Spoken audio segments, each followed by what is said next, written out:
Is Axl Rose a good singer? Let's talk about it. Alright, with Axl Rose, you've got a ton of issues going on that kind of obfuscate whether or not he has talent as a vocalist. As soon as you mention his name, you've got people flying from every direction with opinions about this and that and the other, whether it's the way he dresses, the way he handled his membership in Guns N' Roses and the ownership of the name Guns N' Roses, whether he should have been in AC/DC, whether he's straight, whether he's gay, whether he's smart, whether he's dumb, whether he's violent, non-violent, whether he is a victim or a villain. You've got so many questions going on that people seldom actually talk about his singing.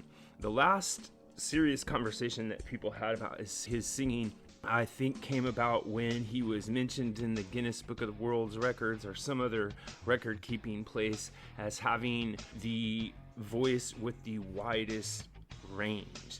They weren't saying that he was the greatest vocalist. They were saying that his voice spanned the widest range from lows to highs. And if you think about that, low singing on a song like It's So Easy all the way to the high-pitched wailing screams of Welcome to the Jungle, you can see how that could be true. And like I said, that doesn't really have anything to do with quality of singing.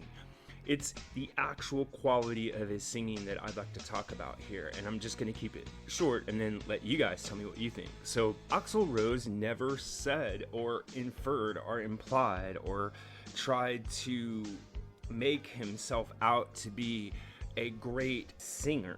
What he tried to make himself out to be is a great frontman.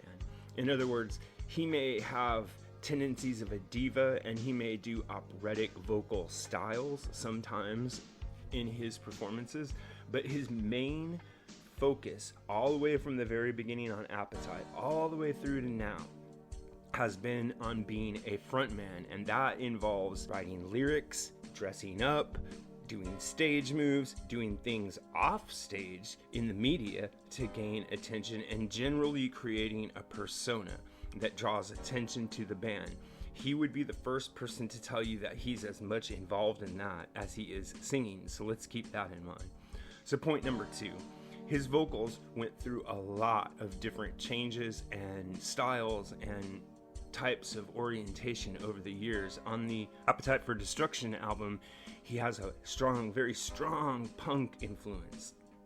By the time you get to Chinese Democracy, it's a very strong reggae, chill, rap, and hip-hop influence. There's scarcely anything similar between the two. There's a huge difference between the way he sang on the early Guns N' Roses and how he sang on Chinese Democracy.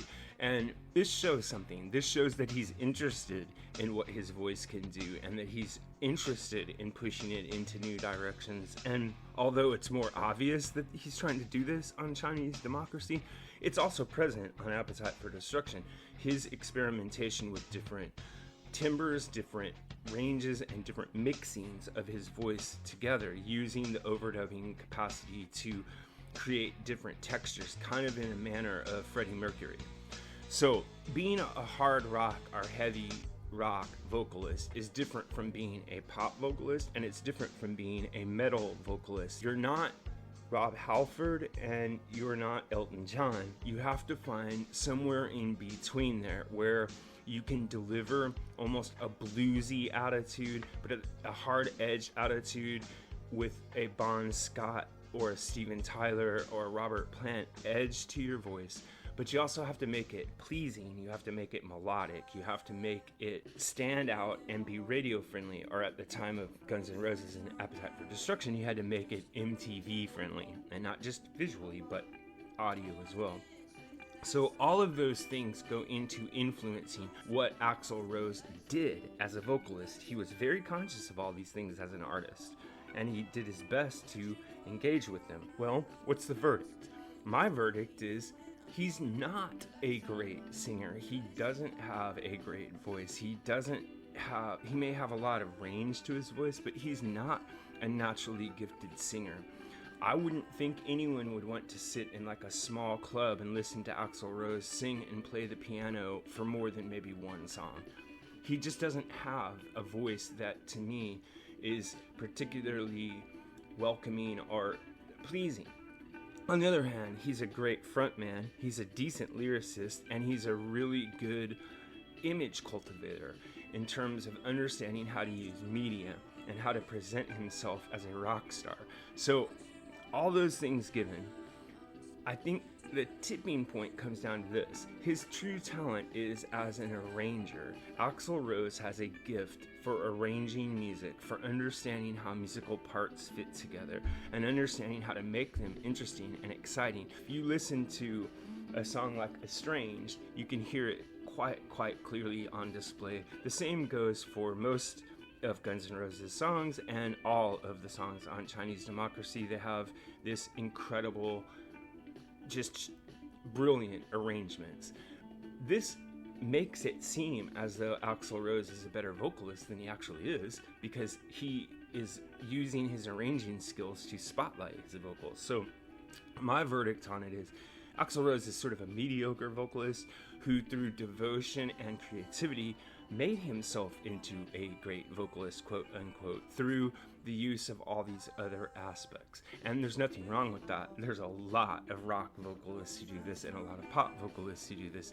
And in fact, if you sat down and put it on paper, it may be the case that more super popular singers are the result of their ability to compensate for what they lack in vocal style, and those who are given with great natural voices sometimes are dull as dirt. Anyway, this is what I think, and what really matters is what you think. So if you have an idea about this or any other topic connected to classic or contemporary music, please drop a comment in the section below. Remember to like and subscribe. Thanks a lot.